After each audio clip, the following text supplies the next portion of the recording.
They threw me out like trash, so I sold everything and disappeared without warning. The sun isn't fully up yet, but the sky over eastern North Carolina is already brushing pink against the horizon. The light seeps in slow, like it's being careful not to wake anyone. I sit on the edge of my porch, cardigan wrapped tight, a single suitcase standing upright beside me. The wheels are muddy from being dragged across the yard in silence. No one helped me pack. No one asked where I was going. That's what hurts the most, not the leaving, but the fact that no one stopped me. I'm Evelyn, 71 years old, born in a small town just south of Winston-Salem. Widow, mother, grandmother. Though those titles don't mean what they used to anymore. Not after this past year. The air is still and damp. I can smell the rain in the dirt. There's a dent in the porch railing from where my late husband used to lean while sipping his sweet tea. I touch that dent with my fingers like it's his hand. My wedding band is already gone. Pawned it last week with a polite smile. The man behind the counter didn't ask questions, just gave me 3 crisp $100 bills and a look like maybe he knew too much. In the window behind me, the curtains are closed. My daughter's house. Technically mine too. I helped with the down payment, paid for repairs. When the roof leaked, paid off the car when my son-in-law lost his job. But now it's like I'm a stranger renting space in my own legacy. They don't even say goodnight anymore. My meals sit cold on the microwave until I sneak them into my room. The thermostat stays low, the television remote off limits. They stopped inviting me to family outings 2 months ago, saying it was too much walking for you, Mom. Too much walking. That's rich, considering I used to work 12-hour shifts on my feet, raising 3 kids while managing 2 jobs, and a husband dying of heart failure. But no one remembers that now. This morning, I didn't wait for anyone to wake up. I brewed my tea in the dark, placed my note on the kitchen counter, and rolled my suitcase to the porch. I didn't write anything dramatic, just one line. Don't worry. You don't have to take care of me anymore. The words look neater than I expected, almost gentle, like a whisper. They'll find it eventually, maybe after they notice the laundry didn't get folded or the dishwasher didn't get emptied, or maybe not even then. Maybe they'll realize something's wrong when the money I used to magically make available isn't there anymore, when the grandkids ask where Grandma went, but by then I'll be gone. The birds are starting to chatter. The suitcase handle is cool in my hand. My back aches a little when I rise, but I smile anyway. I still remember the last thing my daughter said to me before slamming the bedroom door last week. You're just taking up space. Not even looking me in the eye. Not even lowering her voice. You're just taking up space. I've been many things in my life. Wife, mother, cook, nurse, peacemaker, ATM, but never space. Never something disposable, never something you can box up like clutter in a garage. That's when I started planning this. It wasn't sudden, it wasn't cruel, it was necessary. You can only be invisible for so long before you start to believe you don't exist. You can only be talked over, talked down to, and ignored before something inside you goes still and then finally wakes up. I didn't tell anyone where I'm going. Not my sister in Raleigh, not my church friends, not even my lawyer. I just sold what I could, closed my bank account, pulled cash, and made a list of towns where no one knows my face. Not to punish them, not even to make them worry, but to finally make a choice that's mine. And maybe, just maybe, to see who notices. If you were in my shoes sitting on a porch where no one waves goodbye, what would you do? It started with balloons. Not even real ones, those shiny metallic things with pre-printed messages. Happy birthday, Mom, scrawled in big glittery letters, like someone remembered just long enough to toss something in the grocery cart. They'd taped it to the fridge. 1 balloon, no cake, no card. No one said anything when I walked into the kitchen that morning. My daughter Meredith was scrolling through her phone, sitting at the kitchen island like it was any other Tuesday. I cleared my throat, half expecting her to smile. She didn't even look up. "Morning," I said. "Hey," she muttered, distracted. Nothing else. I made my tea in silence. A cinnamon bun sat on the counter, still in its plastic wrapper. I waited just for a second, wondering if it was meant for me. But when I reached for it, she suddenly looked up.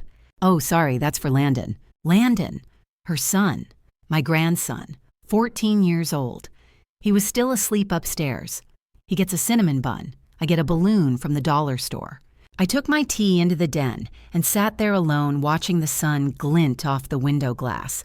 My hands shook just slightly as I lifted the cup to my lips, not from age, from something worse, recognition. It wasn't just this day. It was all the little days that came before it. The slow fading out, the soft rejection stitched into every chore I was no longer allowed to do, every conversation I wasn't included in, every family plan made without asking if I wanted to come. But it was that night later, when the house had settled and the dishes were done, that I heard it. The moment that ended everything. They thought I was asleep. I wasn't. My room is just down the hall, thin walls, thinner kindness. I feel bad, Meredith was whispering. It was her birthday today. A pause. I know, said her husband, Josh. But come on. She doesn't even notice anymore. She's just kind of here. She heard me coughing last night and brought in Vicks Vapor Rub and a spoon, Meredith said, laughing quietly, like I was 12 again. I'm serious, Mer. It's like she's stuck in the past. She doesn't know how to not mother people. We're raising our kids. She doesn't need to be parenting us. Another pause. Then he said it. She's more work than the kids. I felt that in my chest like a thud, like falling downstairs in the dark. More work than the kids. I sat up in bed. The room spun a little. I stared at the wall. My old wedding quilt was pulled tight across my lap like armor. I looked around the room at the family photos they hadn't taken down yet. My daughter in braces, my son in a graduation cap, my husband smiling through chemo, all the lives I'd held together night after night when no one else knew how. And now I was more work. That night I didn't sleep. I listened. I waited. I let those words echo through every hallway of the life I built. And for the first time, I stopped defending them. I stopped trying to explain away the rudeness, the coldness, the constant reminders that I was old, out of place, unnecessary. They didn't forget my birthday. They remembered it enough to decide it didn't matter. The next morning, Meredith asked if I'd watered the ferns. Her voice was sharp-clipped like a nurse giving instructions to a patient who'd wet the bed. I looked at her for a long time. Her face looked exactly like mine did 20 years ago, but her eyes, they were closed to me, fully and completely shut. No, I said quietly, I didn't water the ferns, and I didn't say anything else. She sighed like I was the burden she carried on her back. If she'd looked a little longer, maybe she would have noticed the pile of my clothes on the floor by the dresser, or the empty drawer where my bank records used to be, or the gap in the closet where my luggage had been tucked behind old coats. But she didn't look. She never looked anymore. And that's when I realized she doesn't see me, not as a mother, not as a person, not as anything but a shadow in the hallway. She used to hold my hand when we crossed streets. She used to cry into my chest after bad dreams. She used to call me her best friend. What happened to her? What happened to us? If your daughter stood in your kitchen on your birthday and didn't say a word, what would you feel? What would you do? Would you sit there with your tea, pretending it didn't matter? Or would you start packing? It was one of those afternoons where the light outside looks softer than it feels. The kind of light that drapes over things, trying to make them seem more beautiful than they are. I was folding laundry in the den towels that weren't mine shirts I didn't wear because folding was something I could still do, something that made me feel useful. Josh came in looking for the remote. He didn't ask if I'd seen it. He just started flipping couch cushions, knocking over the folded towels without so much as a glance in my direction. I reached down, picked up a washcloth that had fallen to the floor, and before I could help, he found it wedged between the couch cushions. He clicked on the TV and sat down with a grunt. That was it. No thank you. No sorry. I knocked over your work. I stood there holding that one sad washcloth like it meant something. Josh, I said, trying to keep my voice even, I'm happy to fold the laundry, but if you want to just... He cut me off. You don't have to fold the laundry, Evelyn. Nobody asked you to. Then he raised the volume and didn't say anything else. It was later that same week when I heard the sentence that would cement my decision. Meredith was on the phone with someone, her sister-in-law, I think. I was coming down the stairs, slowly holding the banister, because my knee was giving me trouble again. I paused halfway when I heard her voice from the kitchen.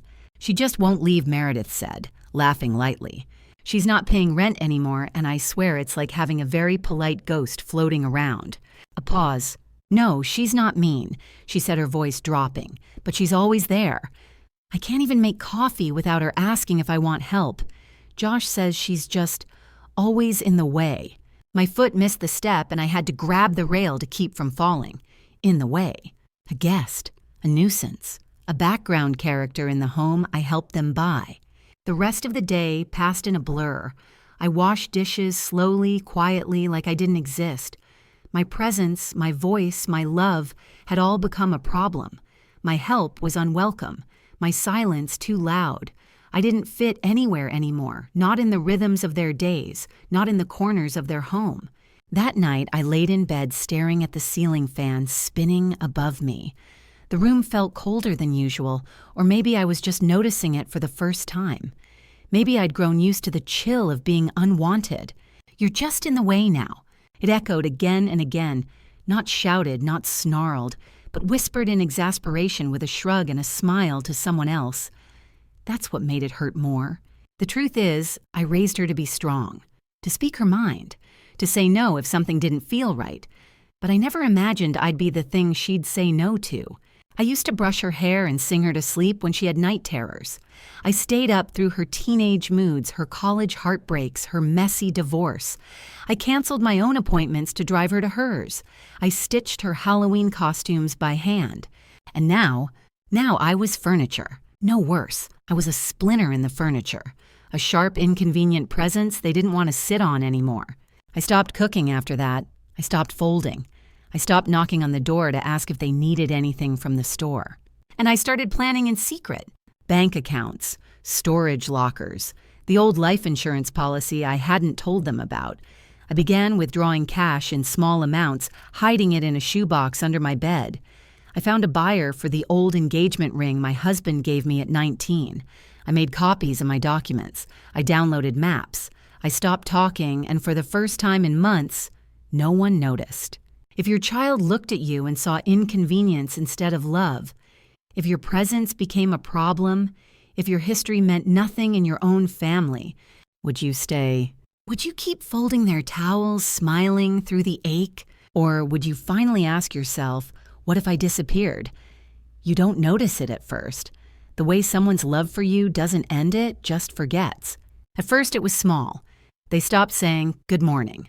Not because they were angry, but because I became as ordinary as the coffee maker. Part of the house, not worth greeting.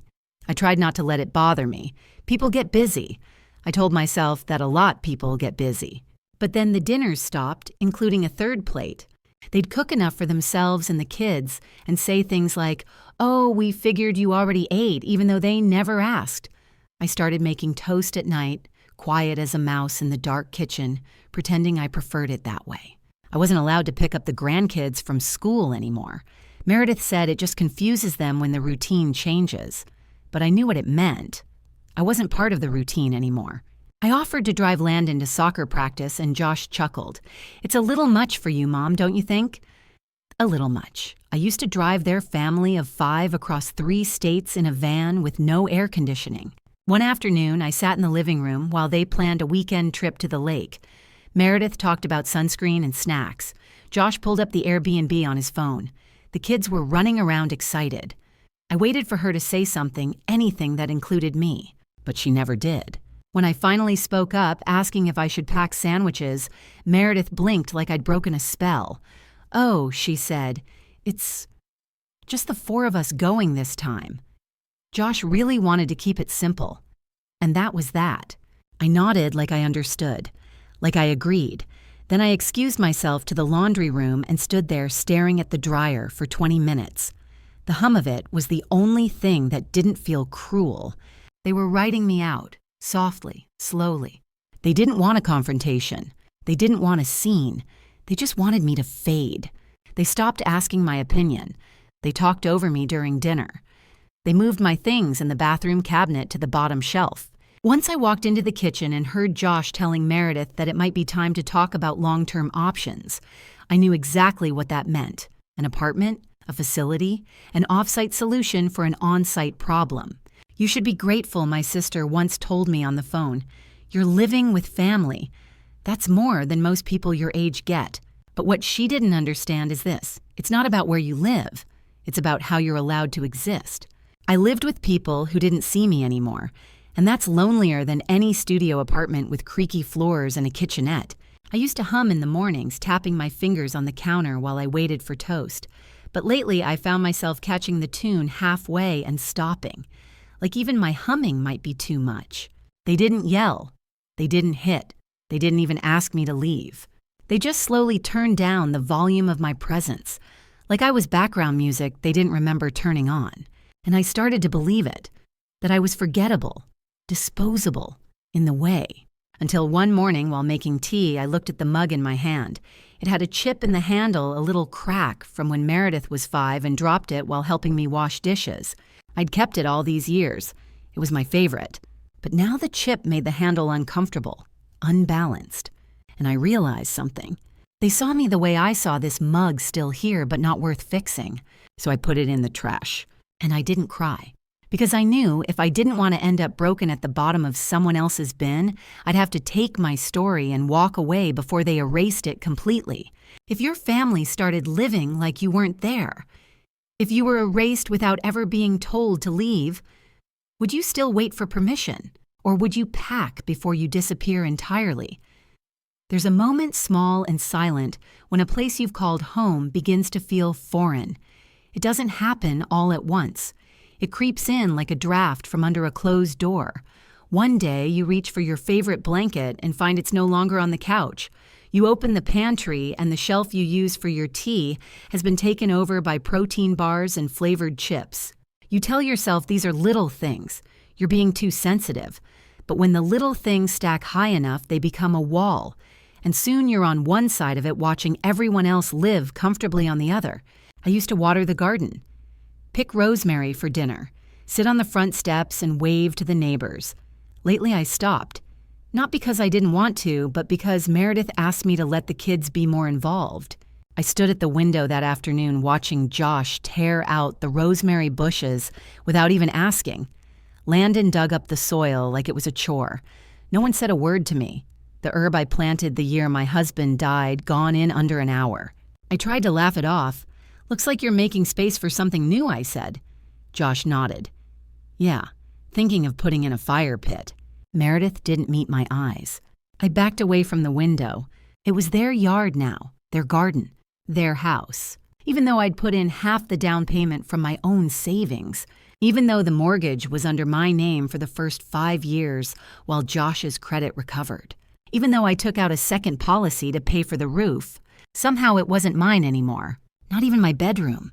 They started walking in without knocking accidentally, they'd say. Landon once barged in while I was dressing. He shrugged, mumbled a sorry, and left the door half open behind him. Meredith didn't even acknowledge it when I told her. I started locking the door. A week later, the lock was gone. I was worried you might fall or need help, Meredith said. We need to be able to get in. I didn't argue. I just nodded. I began moving slower, eating later, breathing quieter. They didn't tell me to go, but they didn't make room for me to stay either.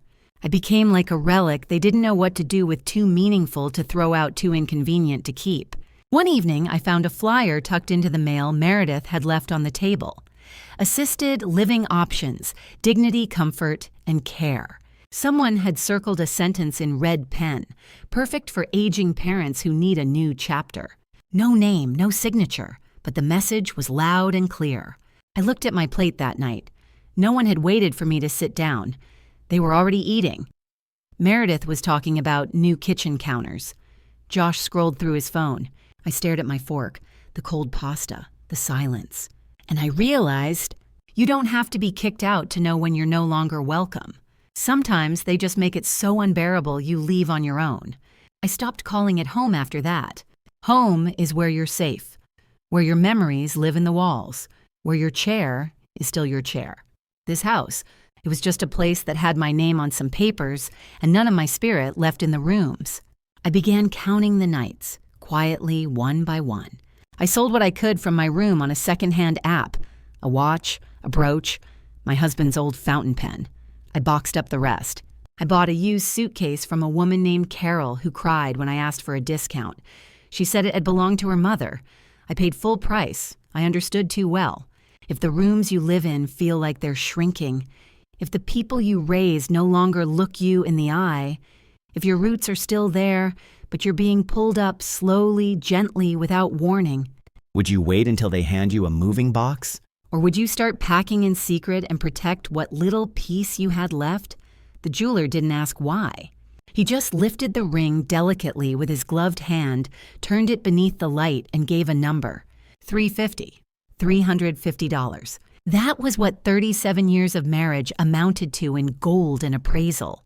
I didn't flinch. I didn't bargain. I nodded and watched him slip it into a tiny envelope like it was just another item on a shelf. What he didn't know, what no one knew, was that I'd taken it off 3 nights earlier and held it in my hand until my palm ached. The ring was still warm when I first set it on the windowsill. I thought maybe I'd put it back on, that somehow taking it off had been a moment of weakness.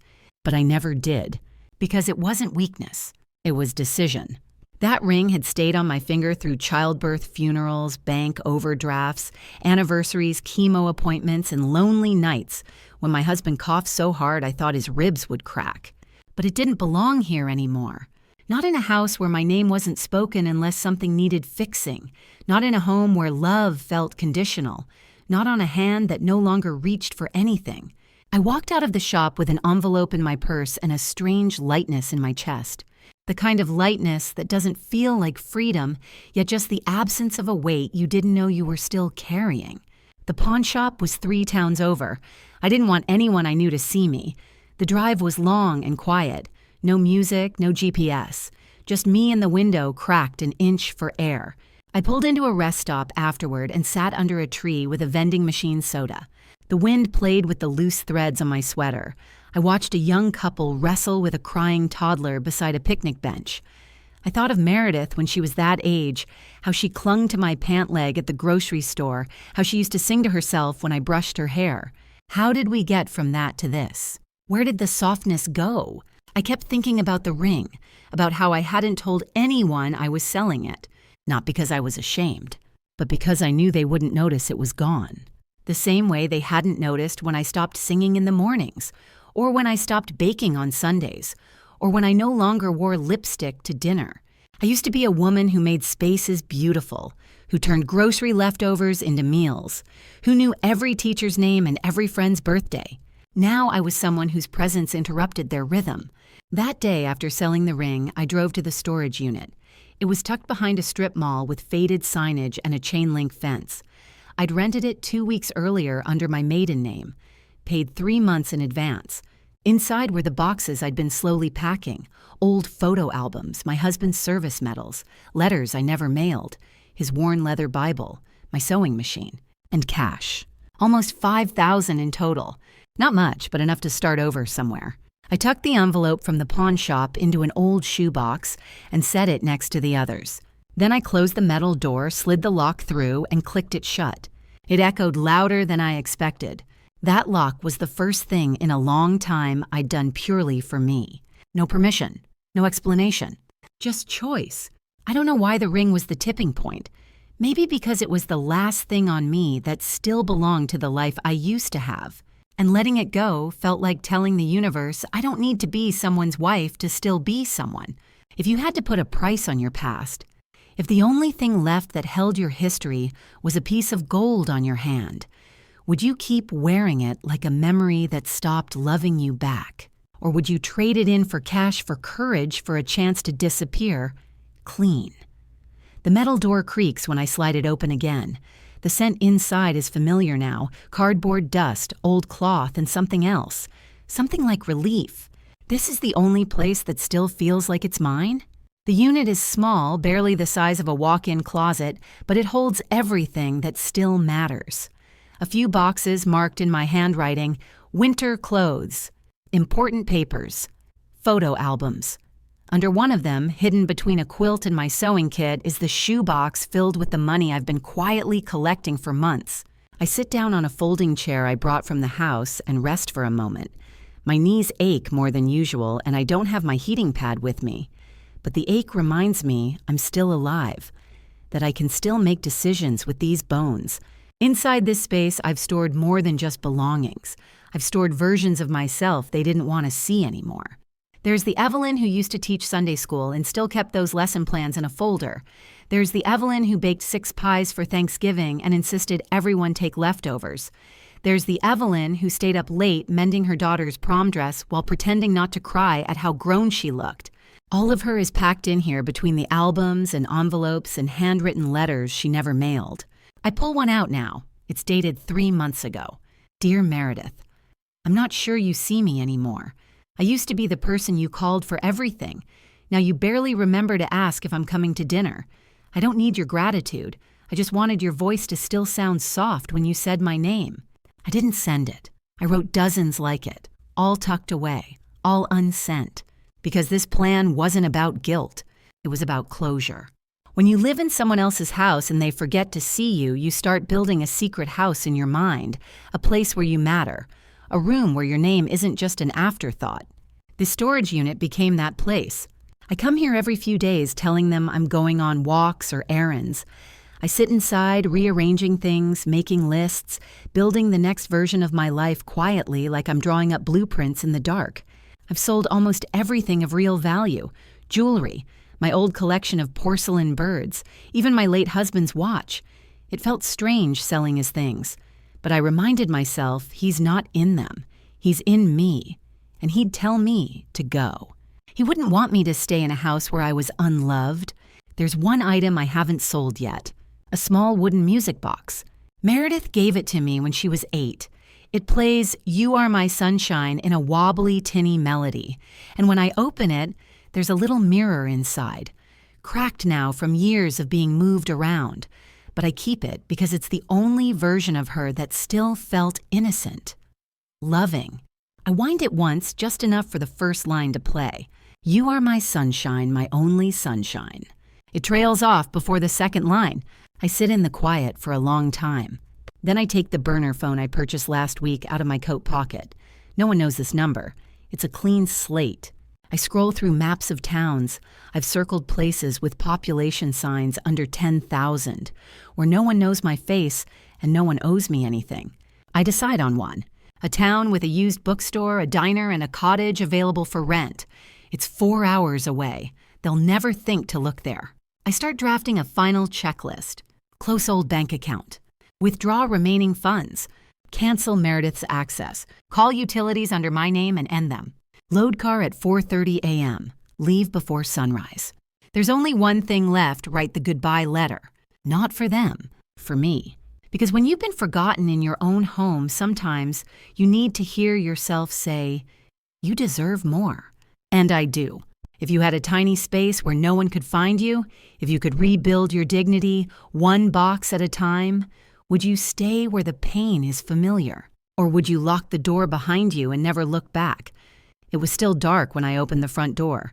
The suitcase rolled behind me with a soft thud over the porch boards. I'd wrapped a scarf around the handle to keep it from rattling. My purse was zipped and slung across my shoulder. Inside my new phone, my old documents and the last of the cash. The notes sat on the kitchen table, folded in half. Cream-colored stationery. Nothing dramatic, just 8 words. Don't worry, you don't have to take care of me anymore. I didn't cry, not then, because I'd already done all my grieving in that house. I stood on the porch one last time staring at the closed curtains, the unlit hallway beyond them, and I felt finally nothing. No longing, no guilt, not even anger. Just space. Wide open, silent space. I got in the car. It had taken weeks to prepare it. I'd made sure the tank was full the night before. I'd cleaned out the glove compartment. The registration was still under my name, one of the few things that hadn't been signed over or shared. The roads were empty. Just me and the occasional flicker of a street lamp, the hum of tires against asphalt, the rising glow on the horizon. I didn't look back. Not once. The plan was already in motion. First stop, a gas station 2 towns away. I changed clothes in the bathroom, tying my hair up, putting on a pair of sunglasses, and a thrifted jacket that didn't smell like home. I dumped my old phone in the trash behind the building, watched it fall in like a piece of dead weight. That phone held messages from Meredith I'd stopped reading. Calendar alerts for birthdays no one celebrated. Bank apps with accounts I was closing that day. Gone. At the bank, I waited patiently in line behind a man with a check and a woman trying to open a savings account. When the teller asked if I was sure I wanted to close everything, I said yes. Her eyes flickered with something concerned maybe, but she didn't press. I walked out with a cashier's check, stuffed it in my coat pocket, and didn't breathe until I was back behind the wheel. Next, the utilities. I called from the car, canceling everything under my name. Electricity, water, internet, gas. "I understand, ma'am," the representative said cheerfully. "Can I ask the reason for cancellation?" I paused, then smiled. "New life," I said. The town I'd chosen was 4 hours away. I stopped for coffee halfway there, a tiny roadside diner with cracked vinyl booths and the kind of coffee that tastes like it's been sitting since dawn. The waitress smiled, called me hun, and asked if I was passing through. "No," I said, starting over. She topped off my cup. "Best kind of trip," she said. I wanted to cry then, not because I was sad, but because she said it like it was the most ordinary thing in the world. Like a woman beginning again wasn't rare, wasn't strange. Just brave. By the time I reached the little cottage I'd rented online, it was just past noon. The town was quiet, the kind of place where everyone waves, but no one asks too many questions. The landlord was an older woman with a kind smile and no interest in references. Cash was enough. The key was waiting under the mat. Inside the house smelled like lemon and wood polish. The windows were open, letting in air that didn't belong to anyone else's judgment. I stood in the center of the living room, surrounded by unfamiliar furniture, and let the silence wrap around me like a warm blanket. No voices in the next room, no footsteps overhead, no whispered plans to remove me. Just peace. My hands shook as I unpacked the first box photo albums mostly. I didn't open them, not yet. I wasn't ready to look back. I made tea, sat in the tiny kitchen with mismatched chairs and a table that wobbled. I wrote a letter to myself. Not a journal, not a record, a letter. To the woman who stayed too long, to the mother who gave too much, to the Evelyn who believed love meant always being available. And I thanked her for surviving. If you woke up one day and realized you were no longer wanted not by force but by omission, if your name had become a burden in the mouths of your children, would you stay? Or would you disappear like fog in the morning sun and finally breathe? The first night away, I didn't sleep. Not because I was scared, but because I wasn't. That motel room was small plain. Just a bedspread patterned with dull blue flowers, a side lamp, and a buzzing mini fridge that hummed like a song with no tune. But it was mine. No one sighed when I turned on the light. No one adjusted the thermostat behind my back. No one knocked to ask where the scissors were or why I'd left the toaster plugged in. It was the quietest room I'd been in for years. I lay on top of the covers in my thrift store jeans and flannel shirt, staring at the ceiling tiles. They had tiny cracks, little fault lines like the ones I'd learned to ignore in my own family. I sat up just before midnight and pulled the folded map from my bag. Not a phone screen, not GPS, a real map, paper, ink, creases from too much handling. I'd circled towns in red pens, small ones, quiet ones where no one knew my face or my family name. One had a used bookstore, one had a river walk, one had a church that offered free pie on Wednesdays. I didn't need much, just air, a roof, and the dignity of choosing where to hang my coat without asking permission. I had narrowed it down to 2 places, one inland, one coastal. Both were far enough that no one would run into me by accident. No awkward gas station meetings, no guilty calls from Meredith, no chance of running into Josh in a Walmart aisle pretending to be surprised. I traced the roads on the map with my finger. I let myself imagine what it would feel like to go somewhere I could reintroduce myself. Not as Evelyn, the mother, the widow, the woman who used to be, but as someone new. The motel room clock ticked louder the longer I sat. At some point, I found myself writing again. A new letter, not to Meredith, not to Josh, but to my future self. Dear Evelyn, you're not too old. You're not a burden. You are still allowed to want things, to make mistakes, to start over. Let this be your proof. I signed it, folded it, slipped it into the pocket of the map. I slept for 2 hours, but they were the deepest hours I'd had in years. In the morning, I ate toast at the motel's continental breakfast bar, sitting between a retired truck driver and a woman crying into her styrofoam coffee cup. Neither of them asked me anything. That was its own kind of mercy. The woman glanced at me once and gave a small nod, not pity, recognition, like she knew what it meant to sit somewhere new and not apologize for taking up space. I chose the riverside town. It had a population under 3,000, a main street with an ice cream shop, a grocery that closed at 6 p.m., and a community notice board that still used thumbtacks instead of apps. The rental was listed through a bulletin post, month to month, cash only.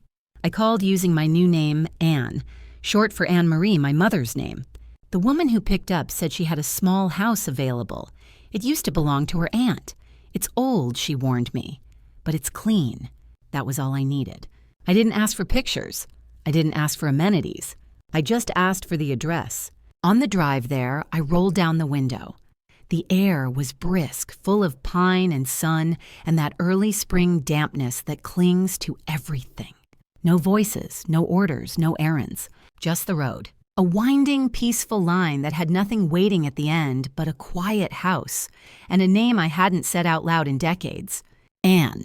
That's who I would be now. If you sat in a strange motel room with a folded map and a world still open to you, if you realized it wasn't too late to become someone else, somewhere else, would you go? Would you keep driving until the rearview mirror held nothing but your past? The thrift shop was the first place I went after settling into the cottage. I needed dishes, maybe a lamp. But more than that, I needed clothes that didn't belong to the old version of me, the mother who wore sensible sweaters and cardigans with soft elbows who always smelled faintly of lemon furniture polish and memory. The woman behind the counter had silver hair coiled into a perfect bun. Her name tag read Dot. "Looking for anything special, hon?" she asked. I hesitated, then smiled. Just starting over. She didn't blink at that, just nodded as if she'd heard it before. "Well, we get some good things on Wednesdays," she said.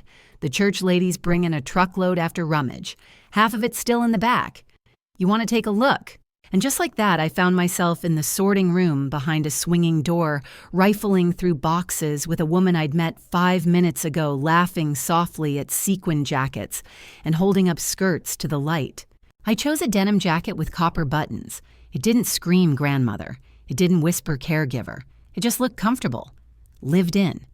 Like something someone free would wear. Next, I picked up a soft flannel shirt, a worn leather purse, and a pair of boots someone had barely used. The soles still clean, the heels barely scuffed. Dot rang me up and packed everything into a reused paper bag. "No returns," she said cheerfully, "but I got a feeling you won't need 'em." I left the shop lighter than I arrived. It wasn't about the clothes. It was about being seen for the first time in months, not as someone's mother or someone's burden, but as a woman who still had choices. Back at the cottage, I unpacked slowly. The space smelled of old wood and lilac-scented cleaner. I'd brought only the essentials, my documents, my photos, the music box, my letters. I placed a photo of myself and my husband on the nightstand. We were young in it, his arms around my shoulders, both of us squinting into the sun. I touched the edge of the frame and whispered, "I made it." Then I tried on the denim jacket. It fit like it had always belonged to me. I stood in the bathroom mirror and stared at the woman looking back. Her hair was pulled back in a loose bun. Her face carried the soft lines of every sacrifice. But her eyes, they were sharper now. Not bitter. Just awake. I practiced saying my new name aloud. Anne. My name is Anne. No one corrected me. No one said, "But that's not what's on your license," or "Mom, stop being dramatic." No one said anything at all. And that silence, it was the kind that nourishes, not starves. Over the next few days, I explored the town. I walked the river trail, bought apples from a roadside stand, found a diner with cracked booths and a quiet waitress who always brought me coffee before I even asked. I applied for a library card under my new name. The librarian smiled and handed it over without question. "Welcome, Anne," she said. Just like that, I existed. Not as Evelyn, the woman they sighed at, but Anne, the woman who shops at thrift stores, who walks the river path, who reads novels at a diner table alone and doesn't flinch when the server calls her ma'am. I still thought about them. Sometimes. Not with bitterness, just with distance. The kind of distance that lets you breathe without apology. They hadn't called, not once. I wondered if they'd found the note, if they even cared, if they were relieved. That last thought stung, but I didn't let it linger. Because here in this new place, I was no one's regret, no one's inconvenience. I was just Anne. And for the first time in a long time, that was enough. If you could take off everything that made you invisible, if you could walk into a store and buy back the feeling of being whole, would you try on someone new? And what would her name be? The letters stayed in a shoebox beneath the bed. Not because I couldn't send them, but because I'd already said everything I needed to. There were over 20 by now, some short, some stretching across pages, all written in the late hours when the world was quiet and my hands remembered how to feel. I wrote them with an old fountain pen I'd almost sold. Something told me not to. It belonged to my husband, and it still flowed smoother than it had any right to after all these years. Each letter was dated and sealed, some addressed to Meredith, a few to Josh, one to Landon. But none of them had stamps, because these letters weren't meant for mailing. They were meant for release. Meredith, you used to hold my hand in grocery stores. Do you remember you'd grip it tight and whisper which cereal to pick? You trusted me with everything.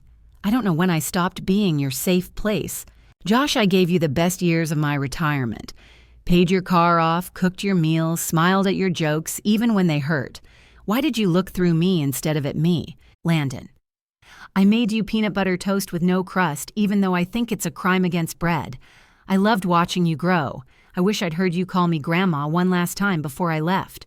Writing these letters didn't bring comfort at first. They dredged things up memories I'd buried deep so I wouldn't feel foolish for missing people who stopped missing me. But over time, each letter left me a little lighter. I didn't have to pretend anymore, not in these pages. I wrote one letter just to myself. Dear Evelyn, you stayed longer than you should have. You believed they'd remember how much you gave. You wanted to be loved the way you loved them. And when they couldn't do that, you forgave them over and over. You did not leave out of cruelty. You left because you were finally brave enough to love yourself back. That one I folded into 4, pressed it between the pages of a library book, and returned it without a second thought. Maybe a stranger will find it someday. Maybe not, but I like to think someone will. That same week, I bought a small wooden desk from a secondhand store, carried it home in 2 trips, scratched, sun-faded, but sturdy. I placed it by the window that caught the morning light. Every day after tea, I sit there and write. Not always letters. Sometimes journal entries. Sometimes memories I never want to lose. The first time Meredith said Mama, the way my husband's eyes crinkled when he teased me, the pie recipe my mother passed down without ever writing it down. I am building a record of me, one no one else will erase. The house is small but full. The walls still echo back only the sound of my own breath. And that's okay. Peace is not loud. It's not triumphant. It doesn't come with applause. It's soft and steady, like ink on a page no one else has to read. If you could write one last letter to someone who hurt you, not to punish but to let go, what would you say? And would you send it, or tuck it away and walk into the morning finally free? The first call came exactly 16 days after I left. Unknown number, same area code. I stared at the screen for a full minute before I turned it face down on the table and walked outside. The wind was gentle that morning. A crow perched on the wire across from my porch. The phone buzzed again inside. I let it ring. They didn't leave a message. The second time it came from Meredith's phone. I hadn't deleted the number I didn't need to. Seeing her name didn't hurt the way I thought it might. It felt distant, like seeing the name of an old neighbor in the obituaries. Familiar, but no longer yours. I watched the screen flash Meredith Mobile over and over until it stopped. That one she did leave a message. Hi, Mom, just calling to check in. I don't know where you are. I saw your note. A long pause. I hope you're safe. If you need anything, please call. Please. Her voice was unsteady. Not crying, not apologizing. just uncertain, like someone who realized the house was quieter than she expected. I sat down with a blanket on my lap, turned the phone off, and placed it in the drawer beside the music box. I didn't need to hear more, not yet, maybe not ever. I'd spent too long responding out of obligation, picking up calls because I was afraid of being seen as cold, answering even when the words on the other end stung. That was the old Evelyn. Anne didn't do that. Anne answered to no one but peace. Over the next week, the calls came more frequently. Josh, Meredith. Once even an unknown number that left no voicemail, probably her trying from someone else's phone. I imagined the conversations in their house. She really left. Do you think she's okay? Why would she do this? And a part of me buried deep felt the old tug, that ache to go back, to reassure, to comfort, to mother them through the consequences of their own cruelty. But I didn't. Because I remembered too clearly the times I'd called from my bedroom, softly saying good night to the empty hallway and getting no response.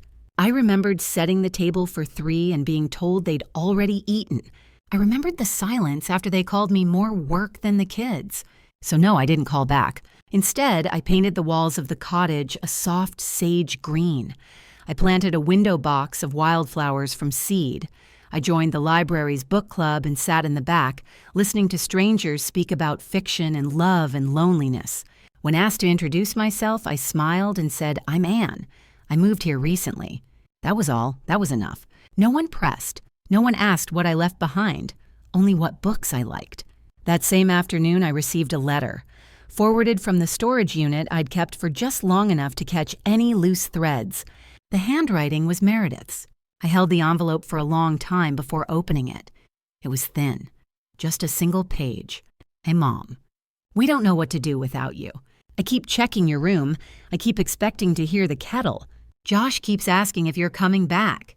I'm sorry. I'm so sorry. Please come home. Love, Meredith."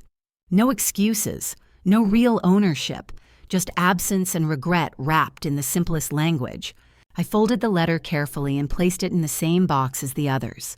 And then I went outside and sat in my chair, feet up the late sun curling across the porch floor. I didn't cry. Not because I didn't feel anything, but because what I felt wasn't pain anymore. It was choice.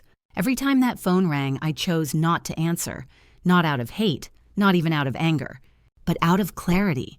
They missed the version of me that stayed quiet, the one who tolerated being erased. They did not yet know the woman who walked away.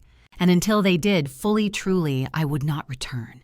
If you finally left and they started calling, if their voices came too late, too soft, too uncertain, would you pick up?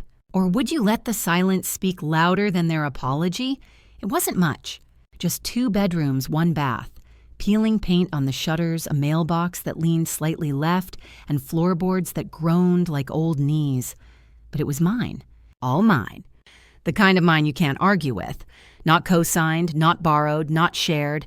Paid in cash, signed in silence, and settled without a single second opinion. The seller was an older gentleman named Roy who smoked menthols and said things like, "Well, you look like someone who knows how to keep up a garden." I smiled politely and nodded. He didn't ask why I paid in full. Didn't ask where I came from. Just handed over the keys with a soft grunt and said, "Be good to her." I promised I would. The house sat on a quiet lane nestled between a small white chapel and a field that smelled of mint in the mornings. No traffic, no visitors. The only sound was wind in the grass and the occasional dog bark in the distance. My name was on the deed, Anne Marie Holloway. I liked the way it sounded, solid, rooted. A woman who carried stories but didn't need to explain them. The first thing I did was pull up the carpeting in the living room. Underneath was aged hardwood, worn but beautiful. The kind of wood you could dance on. The kind that remembers music even after the music's gone. I scrubbed every cabinet. I painted the walls soft blues and cream. I sewed my own curtains from fabric I found in a quilting store 2 towns over. The woman there asked if I was new in town. I said yes. She smiled like she understood. I planted rosemary by the kitchen window, the same herb Josh had ripped from the earth. But this time I planted it not for cooking, but for reclaiming, for scent, for memory. Each night I opened the windows and let the house breathe. No one adjusted the thermostat behind my back. No one left dishes in the sink for me to scrub. No one sighed when I turned on the porch light. It was strange at first how deeply quiet the evenings were, but eventually I began to hear the music in the stillness. I made tea the way I used to before anyone told me to hurry up. I watched the steam rise and dance in the late light.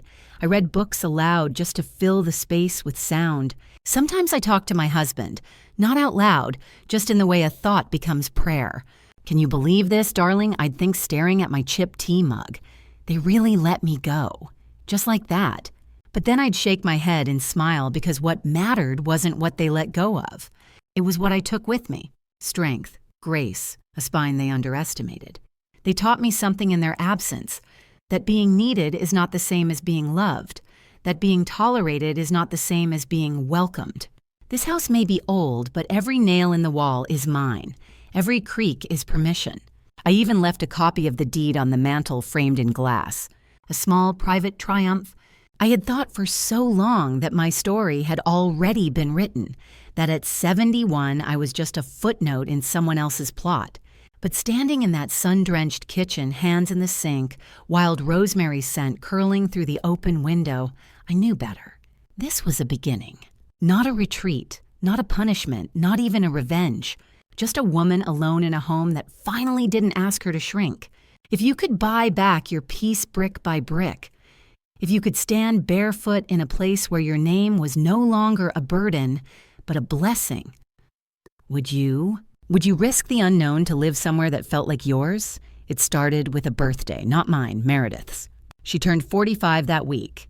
I didn't send a card, didn't mail a check, didn't remind anyone that in the past I'd baked her 3 cakes for that one birthday when she couldn't decide between chocolate lemon or carrot. This year there was no message from me, no gift, no floral arrangement ordered 2 weeks in advance and signed, Love Mom. And I imagine for the first time in a long time, she noticed my absence. Because 2 days later, I received a letter, not handwritten, typed, like it had been rewritten too many times before she hit print. Mom, I don't know if you're getting these. Landon asked about you. I didn't know what to say. I told him you went somewhere peaceful. He asked if it was our fault. I told him no, but maybe it was. We all got so used to you being there that we stopped seeing you. I don't know how to fix it. Please, just tell me you're okay. It wasn't dramatic. There were no promises to change, just the beginning threads of awareness unraveling into guilt. That same week, I heard from the church where we used to go. Meredith must have contacted them, hoping I'd return to old habits. The secretary left a voicemail. Hi, Miss Evelyn, or Anne, if that's what you go by now. I don't mean to intrude. We just want you to know you're missed, that you mattered here. You mattered here. I sat down when I heard those words, because in my own daughter's home, I had become someone whose presence was tolerated and whose silence was a relief. Now in my absence, they were realizing something I had whispered to myself every night for years. Love isn't something you owe, it's something you show. And when you don't show it, the people you forget might just walk away. The thing about being taken for granted is it only works as long as you stay. They had always assumed I'd be there, washing dishes, folding towels, baking pies, remembering birthdays they forgot, and staying quiet when my heart was breaking. Until I wasn't. Until the towel drawer was empty. Until the bathroom was cleaned by someone else. Until the thermostat sat untouched and no one was there to blame. Sometimes people don't realize they were cruel until the echo of their meanness is all that's left in the room. And sometimes even then they need silence to understand. I still didn't answer. Not yet. Because acknowledgement isn't atonement. They missed my usefulness, my presence, but did they miss me? Did they miss my laugh? My stories, the way I touched their shoulders when passing by, the way I always remembered how Meredith liked her tea, 1 sugar, no milk. Or did they just miss the convenience of me?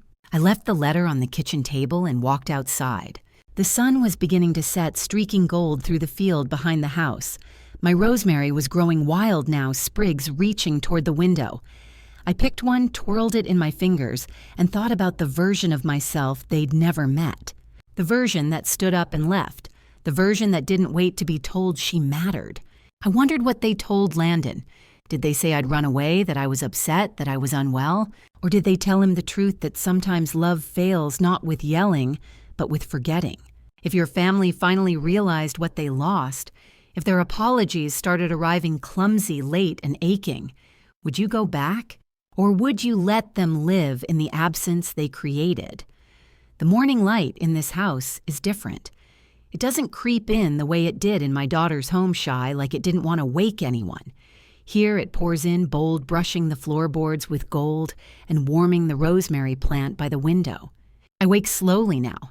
No one rushes me. No footsteps thunder past my door. No raised voices asking where the car keys are. I get up when I'm ready. Stretch, breathe, turn the kettle on. The steam curls upward as I place the old chipped mug, my favorite, on the counter. It doesn't match anything. I like it that way. The cottage is still and quiet, but it is not lonely.